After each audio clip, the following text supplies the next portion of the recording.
Guys আজকে আমি মাছ রান্না করতেছে, কাতলা মাছ ভিডিও বানাইলাম আপনাদের দেখানোর জন্য। দেখেন মাছটা সুন্দর ভাষা চলতেছে।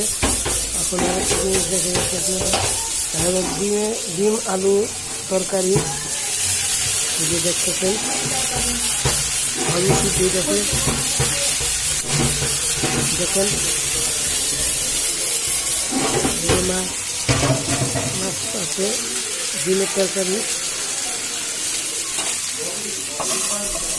ঢাইকা দিই মাছের ভিতরে।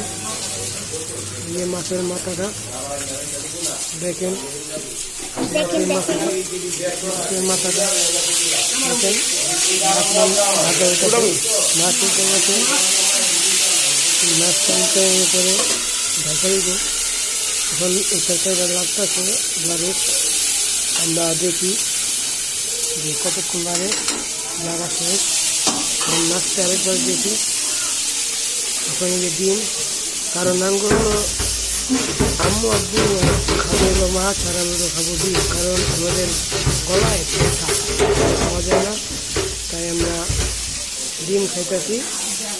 4-5 দিন ধরে মাছটা তারা খাবে, শাক ডিম আমরা খাবো। আমরা 4-5 দিন ধরে খাচ্ছি ডিম, শাক, আলু তরকারি খাইতেছি আমরা প্রতিদিনই। তাই আমরা করলা ভাজি আর শাক ডিম, আমাদের একটা সমস্যা আছে মাছি বেশি বেশি, তাই আমরা শাক পাতা খাচ্ছি। শাকটা লাউ শাক, মাছ অলরেডি হয়ে গেছে গাইস, আর একটু সে আছে বাকি, তারপরে হয়ে যাব। আপনারা দেখতে থাকেন। দেখেন মাছটার কালার সুন্দর আসছে, এত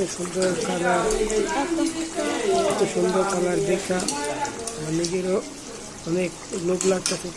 দীর্ঘ 4-5 দিন মাছ খেতে পারি না, কারণ আঙ্গু গলায় ব্যথা অনেক আর ঝাল খাওয়ান যেতেছে না, তাই আমরা মাছ খেতে পারছি না, নাহলে আমরা মাছ খাইতাম। তাই এর ডিমের তরকারি দেখেন সব মাছ হয়ে গেছে। এই ডিমের তরকারি, মাছ,